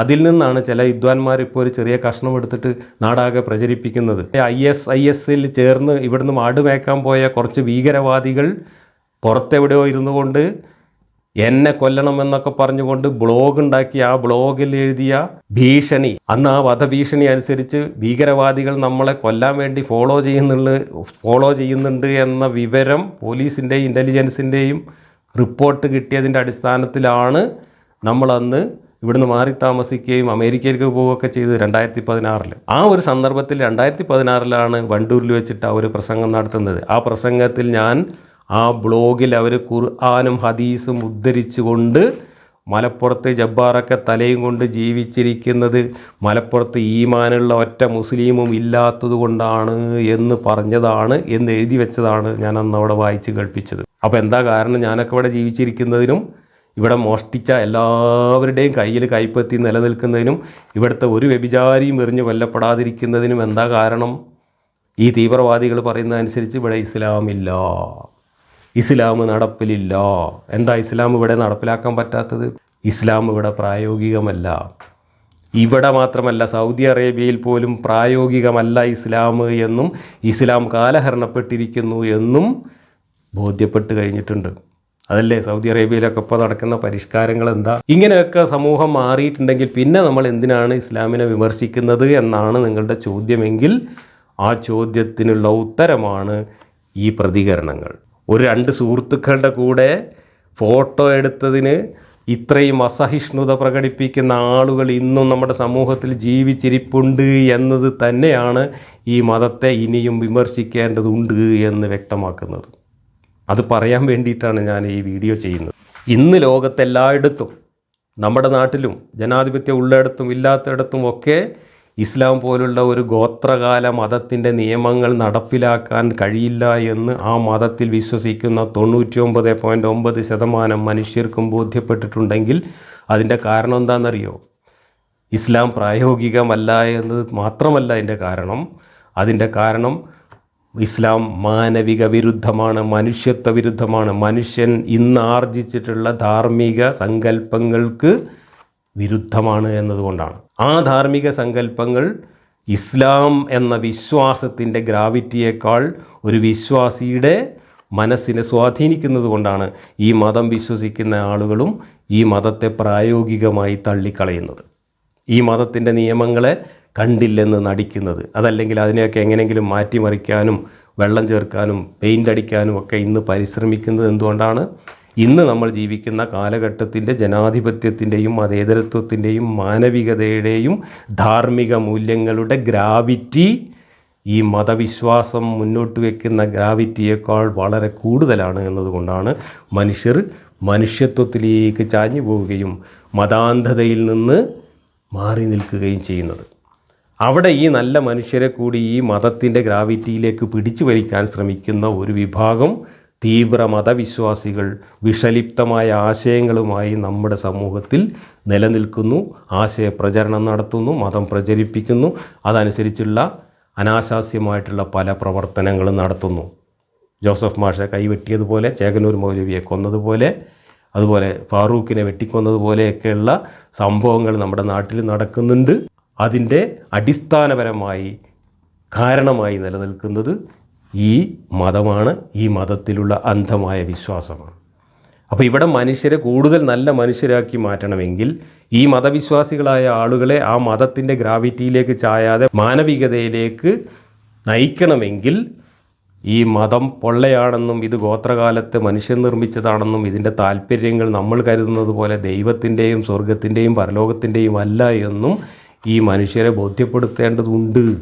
അങ്ങനെ ബോധ്യപ്പെടുമ്പോൾ മാത്രമേ ഈ മനുഷ്യരെ കൂടുതൽ നല്ല മനുഷ്യരാക്കി മാറ്റാൻ, ജനാധിപത്യ സമൂഹത്തിൽ ജീവിക്കാൻ പറ്റുന്ന ജനാധിപത്യ സംസ്കാരമുള്ള മനുഷ്യരാക്കി മാറ്റാൻ കഴിയുകയുള്ളൂ എന്ന തിരിച്ചറിവിൽ നിന്നാണ് നമ്മളൊക്കെ ഈ രംഗത്തേക്ക് പ്രവർത്തിക്കാൻ വന്നിട്ടുള്ളത്. മതത്തെ വിമർശിക്കുന്നത് മതവിശ്വാസികളോടുള്ള വെറുപ്പ് കൊണ്ടല്ല, മതവിശ്വാസികളെ നമ്മൾ വെറുക്കുന്നത് കൊണ്ടല്ല, അവരെ സ്നേഹിക്കുന്നത് കൊണ്ടാണ്. അവരെ കൂടി നമ്മളെപ്പോലെയുള്ള മനുഷ്യരാക്കി മാറ്റാനുള്ള ഒരു ധാർമ്മികമായ ബാധ്യത നമുക്കുണ്ട് എന്ന ഉയർന്ന സാമൂഹ്യ ബോധത്തിൻ്റെ ഫലമായിട്ടാണ് മതത്തെ വിമർശിക്കുന്നത്. നിങ്ങൾ പലരും പ്രചരിപ്പിക്കുന്നത് പോലെ നമ്മൾ മതവിശ്വാസികളുടെ ശത്രുക്കളല്ല. ഒരാശുപത്രിയിൽ കിടക്കുന്ന രോഗികളുടെ വാർഡിലൂടെ ഒരു കൂർത്ത സൂചിയും കൊണ്ട് നേഴ്സ് കറങ്ങി നടക്കുന്നത് ആ രോഗികളോടുള്ള വിദ്വേഷം തീർക്കാൻ വേണ്ടിയിട്ടല്ല, അവരെ കുത്തി നോവിക്കാൻ വേണ്ടിയിട്ടല്ല. ആ രോഗികളിലെ രോഗം മാറ്റി അവരെ നല്ല മനുഷ്യരാക്കിയിട്ട് ആരോഗ്യമുള്ള മനുഷ്യരാക്കി തിരിച്ചയക്കാൻ വേണ്ടിയിട്ടാണ് ഈ കൂർത്ത സൂചിയും കൊണ്ട് നേഴ്സ് നടക്കുന്നത്. ആ കൂർത്ത സൂചി കാണുമ്പോൾ ചിലപ്പോൾ ചെറിയ കുട്ടികൾ നേഴ്സിനെ ചവിട്ടും കുത്തൊക്കെ ചെയ്യും. കാരണം ആ കുട്ടികൾക്ക് തിരിച്ചറിയാൻ കഴിയില്ല. കുട്ടികൾക്ക് ഈ കുത്തുന്ന വേദന മാത്രമേ അറിയുള്ളൂ. ആ കുത്തുന്നത് രോഗം മാറാനാണ് എന്ന് തിരിച്ചറിവില്ലാത്ത കുട്ടികൾ ഈ നേഴ്സിനെ ശത്രുവായി കാണുന്നത് പോലെയാണ് ഈ മതവിശ്വാസത്തെ എതിർക്കുന്ന നമ്മൾ വിശ്വാസിയുടെ ശത്രുവാണ് എന്ന് ഈ വിവരം കെട്ട വിശ്വാസി കരുതുന്നത്. അങ്ങനെയല്ല. നമ്മൾ ആരെയും വെറുക്കുന്നത് കൊണ്ടോ അല്ലെങ്കിൽ നമുക്ക് ഈ മനുഷ്യരോടൊന്നും ഒരു സ്നേഹമില്ലാത്തത് കൊണ്ടോ അവരെ കരുതിക്കുട്ടി വേദനിപ്പിക്കാൻ വേണ്ടിയിട്ടോ അല്ല നമ്മൾ ഈ മതവിമർശനം നടത്തുന്നത്. മറിച്ച് ഈ മതം തന്നെയാണ് അവരെ ബാധിച്ചിട്ടുള്ള രോഗമെന്ന് തിരിച്ചറിയുന്നത് കൊണ്ടും അവരെ നല്ല മനുഷ്യരായി ജീവിക്കുന്നതിൽ നിന്ന് അവരെ തടയുന്നത് അവരുടെ ഈ വിശ്വാസമെന്ന വിഷലിപ്തമായ ആശയമാണ് എന്നും തിരിച്ചറിയുന്നത് കൊണ്ടാണ് നമ്മൾ ഈ സൂചിയും കൊണ്ട് അവരുടെ ഇടയിൽ പ്രവർത്തിക്കുന്നത്, അവരോടുള്ള വെറുപ്പ് കൊണ്ടല്ല. മനസ്സിലായി? അപ്പോൾ രോഗം മാറിക്കഴിഞ്ഞാൽ നേഴ്സിൻ്റെ കൂടെ നിന്ന് രോഗി ഫോട്ടോ എടുക്കും. രോഗം കുറേശ്ശെ ഭാഗികമായിട്ടെങ്കിലും മാറിയ ആളുകളാണ് നമ്മളെ കൂടെയൊക്കെ നിന്ന് ഫോട്ടോ എടുക്കുന്നത്. ഭാഗികമായി മാറിയാൽ ഭാഗികമായി മനുഷ്യരായി മാറും. ഈ മതവിശ്വാസം എന്ന് പറയുന്ന വിഷലിപ്തമായ ആശയം അതിൻ്റെ അളവ് കൂടുന്നതിനനുസരിച്ചാണ് മനുഷ്യനിൽ നിന്ന് മനുഷ്യത്വം ചോർന്നു പോവുക. അതിൻ്റെ അളവ് കുറഞ്ഞു വരുന്നതിനനുസരിച്ച് അവിടേക്ക് മനുഷ്യത്വത്തിന് പകരം കയറി നിൽക്കാൻ കഴിയും. അത് പൂർണ്ണമായി ഇല്ലാതായി കഴിഞ്ഞാൽ മനുഷ്യത്വമുള്ള നല്ല മനുഷ്യരെ നമുക്ക് സൃഷ്ടിക്കാൻ കഴിയും. അത് മാത്രം കുത്തി നിറച്ചാൽ അതിൽ നിന്ന് വരാവുന്ന ഔട്ട്പുട്ടുകളാണ് നമ്മളിപ്പോൾ ഈ കണ്ട പ്രതികരണങ്ങളിൽ കാണുന്നത്. വയനാട്ടിലെ ദുരന്തമുണ്ടായ സമയത്ത് ഒരു മുജാഹിദ് മൗലിയർ പ്രസംഗിച്ചത് വേശ്യാലയങ്ങൾക്ക് സംഭാവന കൊടുക്കുന്നത് പോലെയാണ് അമ്പലങ്ങളുടെ ഉത്സവങ്ങൾക്ക് സംഭാവന കൊടുക്കുന്നത് എന്നൊക്കെ മൈക്ക് കെട്ടി വിളിച്ചു പറയുന്ന മൂല്യന്മാരൊക്കെ അവരുടെയൊക്കെ തലയിൽ മതം മാത്രമേ ഉള്ളൂ എന്നതുകൊണ്ടാണ് അത്തരത്തിലുള്ള വിഷലിപ്തമായ ആശയങ്ങൾ ഈ സമൂഹത്തിലേക്ക് പ്രസരിപ്പിക്കുന്നത്. തലയിൽ നിറയെ മതം മാത്രമായിരിക്കുമ്പോൾ മനുഷ്യത്വം എന്ന് പറയുന്ന സാധനമേ അവിടെ ഉണ്ടാവില്ല. അവിടെ ആ മതത്തിൽ എന്താണോ പറഞ്ഞിട്ടുള്ളത് അതേ ഉണ്ടാവുള്ളൂ. ആ മതത്തിൽ പറഞ്ഞത് ഈ കാലത്ത് പുറത്തു പറയാൻ പറ്റാത്ത അത്ര പ്രാകൃതമാണെന്നും അത് മനുഷ്യത്വഹീനമാണെന്നും അത് അധാർമികമാണ് എന്നും ഭാഗികമായിട്ടെങ്കിലും തിരിച്ചറിഞ്ഞ ആളുകളാണ് മതത്തെ നേർപ്പിക്കാൻ വേണ്ടിയിട്ട് വെള്ളം ചേർക്കുന്നതും വ്യാഖ്യാനിക്കുന്നതുമൊക്കെ. വിശ്വാസം കുറഞ്ഞ ആളുകളാണ്. വിശ്വാസം കൂടുന്നതിനനുസരിച്ച് അവരും ശത്രുക്കളായിട്ട് മാറും. അവരെ പിടിച്ചുകൊണ്ട് കൊല്ലും. അതൊക്കെയാണ് വിശ്വാസം എന്ന് പറയുന്ന ഭ്രാന്ത്. ആ ഭ്രാന്തിനെതിരായിട്ടുള്ള ചികിത്സയാണ് നമ്മൾ നടത്തുന്നത്. ഭ്രാന്തന്മാരെ ചികിത്സിക്കുമ്പോൾ ചിലപ്പോൾ ചികിത്സകർക്ക് തല്ലും ചവിട്ടൊക്കെ കൊള്ളേണ്ടി വരും. പക്ഷേ ഭ്രാന്ത് മാറി തിരിച്ചു പോകുമ്പോൾ അവർക്ക് ഏറ്റവും കൂടുതൽ സ്നേഹം ഉണ്ടാവുക ഈ ചികിത്സിച്ച ഡോക്ടറോടാണ്. അതുകൊണ്ടാണ് നമ്മളെയൊക്കെ വീട്ടിൽ നിത്യവും സന്ദർശകർ വന്നിട്ട് നന്ദി പറഞ്ഞ് പോകുന്നത്. കാരണം ഭ്രാന്ത് മാറി വരുന്നവരാണ്. 100 കണക്കിന്. ഞാനിപ്പോൾ നാട്ടിൽ വന്നിട്ട് ഒരു മാസമായിട്ടുള്ളൂ. ഈ ഒരു മാസത്തിൻ്റെ ഉള്ളിൽ എൻ്റെ വീട്ടിൽ 100 കണക്കിന് ആളുകൾ വന്നുപോയി. പലരും മുമ്പ് കണ്ടിട്ടില്ലാത്ത ആളുകളാണ്. മദ്രസ ഉസ്താദുമാരടക്കമുള്ള വിശ്വാസികളും വന്നു പോകുന്നത്. അവർ വിശ്വാസികളാണ്, പക്ഷേ വിശ്വാസം കുറവാണ്. നമ്മൾ പറയുന്ന കാര്യങ്ങൾ താല്പര്യമുള്ളത് കൊണ്ടാണ് വരുന്നത്. അങ്ങനെ എത്രയോ ആളുകൾ പലരും വന്നിട്ട് ഫോട്ടോ എടുക്കരുത് എന്ന് പറയും. അല്ലെങ്കിൽ അവർ ഫോട്ടോ എടുക്കില്ല. ചില ആളുകൾ ഫോട്ടോ ഒക്കെ എടുത്തിട്ട് അവർ പബ്ലിഷ് ചെയ്യും. പക്ഷേ ചില ആളുകൾ ഫോട്ടോ എടുക്കരുത് എന്ന് പറയും. എന്താ കാരണം എന്നറിയോ? ഇതുപോലെയുള്ള പ്രതികരണമാണ് നമ്മുടെ നാട്ടിൽ നിന്ന് വരുന്നത്.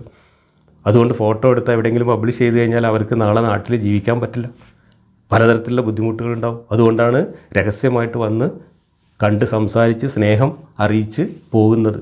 ഇനി ഞാൻ വായിക്കാത്ത ഫേസ്ബുക്കിൽ എൻ്റെ ഫോട്ടോയ്ക്ക് താഴെ വന്ന ഒരു കമൻറ്റ് കൂടെ വായിക്കാം. ആ കമൻറ്റിൽ ഇതേ ആശയങ്ങൾ തന്നെയാണ് അതിനകത്ത് പറയുന്നത്. അതിലൂടെ ഒന്ന് കടന്നു പോകാം. കഴിഞ്ഞ ദിവസം നാട്ടിലെ ഒരു കല്യാണത്തിന് ജബ്ബാർ മാഷ് കണ്ടുമുട്ടിയത് തൻ്റെ പഴയകാല സുഹൃത്തുക്കൾ. കല്യാണത്തിനല്ല കണ്ടുമുട്ടിയത്, കല്യാണത്തിന് കണ്ടുമുട്ടിയ ആളുകളല്ല. അതിൽ ഒരാൾ ഞാൻ കല്യാണത്തിന് പോയ സമയത്ത് അയാളുടെ വീട്ടിൽ പോയി ഞാൻ കണ്ടപ്പോൾ എടുത്ത ഫോട്ടോ ആണ് ഒരു ഭാഗത്ത് കിടക്കുന്നത്. ദാമോദരൻ എന്ന് പറയുന്ന ഒരു സുഹൃത്ത്, പഴയ കാലത്ത് ഞങ്ങളുടെ നാട്ടിലെ ഒരു ബാർബർ തൊഴിലാളിയായിരുന്നു. അദ്ദേഹത്തിൻ്റെ ബാർബർ ഷാപ്പിലാണ് ഞങ്ങളൊക്കെ വൈകുന്നേരങ്ങളിൽ സമയം ചെലവഴിച്ചിരുന്നത്, സൊറ പറഞ്ഞിരുന്നത്. ആ ഒരു സൗഹൃദം പുതുക്കാൻ വേണ്ടിയിട്ട് അദ്ദേഹത്തിൻ്റെ വീട്ടിൽ വിഷു ദിവസം പോയി കണ്ടപ്പോൾ എടുത്ത ഫോട്ടോ ആണ് ഒന്ന്. മറ്റേത് കല്യാണത്തിന് പോയപ്പോൾ എടുത്ത ഫോട്ടോ അല്ല. ഞാൻ നേരത്തെ പറഞ്ഞതുപോലെ മറ്റൊരു ഫംഗ്ഷന് വേണ്ടിയിട്ട് പോയ സമയത്ത് എടുത്ത ഫോട്ടോ ആണ്.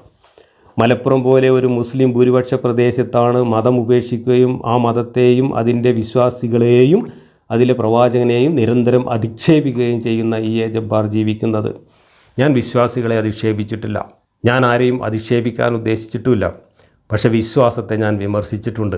ഇസ്ലാം എന്ന വിശ്വാസം പ്രവാചകൻ എന്ന് പറയുന്ന ഒരു മനുഷ്യൻ്റെ ജീവിതം തന്നെയാണ്. അതുകൊണ്ട് ആ പ്രവാചകൻ്റെ ജീവിതത്തെ വിമർശിക്കാതെ ഇസ്ലാമിനെ വിമർശിക്കാൻ കഴിയില്ല. പ്രവാചകൻ എന്തൊക്കെ ചെയ്തോ അതാണ് ലോകാവസാനം വരെയുള്ള മനുഷ്യർ മുഴുവൻ ചെയ്യേണ്ടത് എന്ന് പഠിപ്പിക്കുന്ന ഒരു മതത്തെ വിമർശിക്കുമ്പോൾ ആ പ്രവാചകനെയും പ്രവാചകൻ്റെ ജീവിതചര്യകളെയും വിമർശിക്കേണ്ടി വരും. അത് അധിക്ഷേപമല്ല, അത് വിശ്വാസികളോടുള്ള വിരോധമല്ല, ഈ പ്രവാചകൻ എന്ന് പറയുന്ന വ്യക്തിയോടുള്ള വിരോധവുമല്ല, മറിച്ച് അത് ആശയപരമാണ്.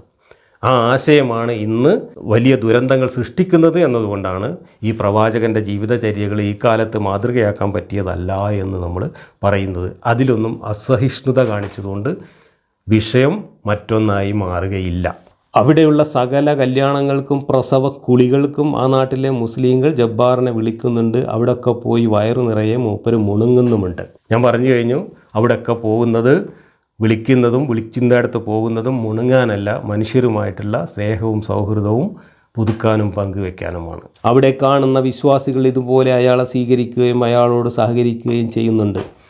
വിശ്വാസികളല്ല സഹകരിക്കുകയും സ്നേഹിക്കുകയും ചെയ്യുന്നത് മനുഷ്യരാണ്. വിശ്വാസം എന്ത് തന്നെ ആയാലും മനുഷ്യർ തമ്മിൽ സ്നേഹിക്കുന്നതിൻ്റെയും സഹകരിക്കുന്നതിൻ്റെയും കഥയാണ് ഞാൻ ഇതുവരെ പറഞ്ഞത്. അവിടെ രാഷ്ട്രീയം നോക്കുന്നില്ല, മതം നോക്കുന്നില്ല, വിശ്വാസം നോക്കുന്നില്ല, ആദർശം നോക്കുന്നില്ല. പരസ്പര വിരുദ്ധമായ ആശയങ്ങളുമായി ജീവിക്കുന്ന മനുഷ്യരും വ്യക്തി ജീവിതത്തിലും കുടുംബജീവിതത്തിലും സാമൂഹ്യ ജീവിതത്തിലും പരസ്പരം സ്നേഹിക്കുകയും സഹകരിക്കുകയും സൗഹാർദ്ദം പങ്കുവെക്കുകയും ചെയ്യുന്നു. അങ്ങനെയുള്ള ഒരു സംസ്കാരത്തിൻ്റെ പേരാണ് ജനാധിപത്യം. ആ സംസ്കാരം ഉൾക്കൊണ്ട്, ആ സംസ്കാരം വികസിപ്പിച്ചുകൊണ്ട്, ആ സംസ്കാരം പരിശീലിപ്പിച്ചുകൊണ്ട് ജീവിക്കുന്ന ഒരു വ്യക്തിയാണ് ഞാൻ. അതുകൊണ്ടാണ് എന്നെ ആളുകൾ വിളിക്കുന്നിടത്ത് ഞാൻ പോകുന്നത്, അല്ലാതെ മുണങ്ങാൻ വേണ്ടി പോകുന്നതല്ല. ഇതൊക്കെ കഴിഞ്ഞിട്ടാണ് മൂപ്പര് ഓരോ വേദിയിലും പോയി ഇസ്ലാം അവിശ്വാസികളെ കാണുന്നിടത്ത് വെച്ച് കഴുത്തു വെട്ടാൻ പഠിപ്പിക്കുന്ന മതമാണെന്നും മുസ്ലിങ്ങളെ ഭൂരിപക്ഷമായാൽ അവിടെ അവിശ്വാസികൾക്ക് ജീവിക്കാൻ കഴിയില്ലെന്നും തട്ടിവിടുന്നത്. ഈ പറഞ്ഞതൊന്നും ഇസ്ലാമിലില്ലാത്ത കാര്യമല്ല. ഒരാൾ ഇസ്ലാം മതവിശ്വാസം ഉപേക്ഷിച്ച് പോയാൽ അയാളെ കൊല്ലണം എന്ന് ഈ നാട്ടിൽ പച്ച മലയാളത്തിൽ മദ്രസയിൽ പഠിപ്പിക്കുന്നുണ്ട്. ഇതൊക്കെ നമ്മൾ ഒരുപാട് ചർച്ച ചെയ്തതാണ്. അപ്പോൾ ഈ മതത്തിൻ്റെ പേരിൽ പിഞ്ചു കുട്ടികളുടെ മനസ്സിലേക്ക് ഇത്രയും വിഷലിപ്തമായ ആശയം പഠിപ്പിക്കുന്നത്, അക്കാദമിക്കായിട്ട് പഠിപ്പിക്കുന്നത് തെറ്റാണ് എന്ന് പറയാൻ നാക്ക് പൊന്താത്തവരാണ് ഈ മതത്തിൽ അങ്ങനെ ഒരു നിയമം ഉണ്ട് എന്ന് പറയുന്ന നമ്മളെ അധിക്ഷേപിക്കുന്നത്. ഈ മതത്തിൽ അങ്ങനെ ഒരു നിയമം ഇല്ലാത്തത് കൊണ്ടല്ല ഞാനിവിടെ ജീവിക്കുന്നത്, അങ്ങനെ ഒരു നിയമം ഇല്ലാത്തത് കൊണ്ടല്ല ഈ വിശ്വാസികൾ എന്നെ കൊല്ലാതിരിക്കുന്നത് എന്ന് ഞാൻ പറഞ്ഞു കഴിഞ്ഞു.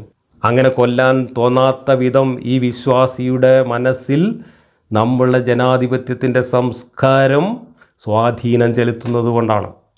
തൻ്റെ മതവിശ്വാസം പറയുന്ന വൃത്തികേടിനേക്കാൾ എത്രയോ മഹത്തരമാണ് താൻ ജീവിക്കുന്ന ഈ സമൂഹത്തിലെ ജനാധിപത്യത്തിൻ്റെ ധാർമ്മിക മൂല്യങ്ങൾ എന്ന് ഉൾക്കൊള്ളാൻ കഴിയുന്നത് കൊണ്ടാണ് വിശ്വാസികൾ നമ്മളെ ഉപദ്രവിക്കാനോ കൊല്ലാനോ മാന്താനോ കടിക്കാനോ വരാതെ നമ്മളുമായിട്ട് സഹകരിക്കുന്നത്. നമ്മൾ പറയുന്ന ആശയങ്ങളെക്കാൾ വ്യക്തിപരമായിട്ട് നമ്മളുമായിട്ട് സൗഹൃദം പുലർത്തുക എന്നത് ഒരു സംസ്കാരത്തിൻ്റെ ഭാഗമാണ്. ആ സംസ്കാരം നമുക്ക് ചുറ്റുമുള്ള സമൂഹത്തിൻ്റെ സംസ്കാരമാണ്. അത് 6-ാം നൂറ്റാണ്ടിലെ ഒരു ഗോത്ര സംസ്കാരവുമായി പൊരുത്തപ്പെടുന്ന സംസ്കാരമല്ല. എന്നാൽ മതം 6-ാം നൂറ്റാണ്ടിലെ ഈ ഗോത്ര സംസ്കാരത്തെയാണ് പ്രസരിപ്പിക്കുന്നത്. ഇതൊക്കെ തന്നെയാണ് മനുഷ്യർക്ക് ഇവിടെ ജീവിക്കാൻ കഴിയുന്നതിനും മനുഷ്യർക്ക് ഇവിടെ ജീവിക്കാൻ പറ്റാത്ത സാഹചര്യങ്ങൾ പലപ്പോഴും സൃഷ്ടിക്കപ്പെടുന്നതിനും കാരണമാകുന്നത്. ഈ വൈരുദ്ധ്യം തന്നെയാണ് നമ്മുടെ ചർച്ചാ വിഷയവും. ഞാൻ ചിന്തിക്കുന്നത് അതല്ല. മനുഷ്യനാണെങ്കിൽ തൻ്റെ ചുറ്റും ജീവിക്കുന്ന തന്നോട് സഹകരിക്കുന്ന ആളുകളെപ്പറ്റിയും അവരുടെ വിശ്വാസങ്ങളെപ്പറ്റിയും ഈ മാതിരി തമാടിത്തരം പറഞ്ഞിട്ട് പിന്നെ എങ്ങനെയാണ് അവരുടെ മുഖത്ത് നോക്കുക? അതിൻ്റെ ഉത്തരമാണ് ഞാൻ പറഞ്ഞത്. ഈ മാതിരി കൂർത്ത സൂചിയും കൊണ്ടുവന്നിട്ട് സൂചി കുത്തിയിട്ട് പിന്നെ എങ്ങനെയാണ് ഈ നേഴ്സിന് ഈ കുട്ടിയെ നോക്കി ചിരിക്കാൻ കഴിയുക? ഈ കുട്ടി അസുഖം മാറി പോകുമ്പോൾ ആ നേഴ്സ് ആ കുഞ്ഞിനെ തലോലിച്ചിട്ട് അമ്മയുടെ കൂടെ പറഞ്ഞയക്കുന്നത് എങ്ങനെയാണ്? ഈ മാതിരി കൂർത്ത സൂചി കൊണ്ട് വന്നിട്ട് കുത്തിയ ആളല്ലേ നേഴ്സ്, അല്ലേ? അത് തന്നെയാണ് സംഭവം.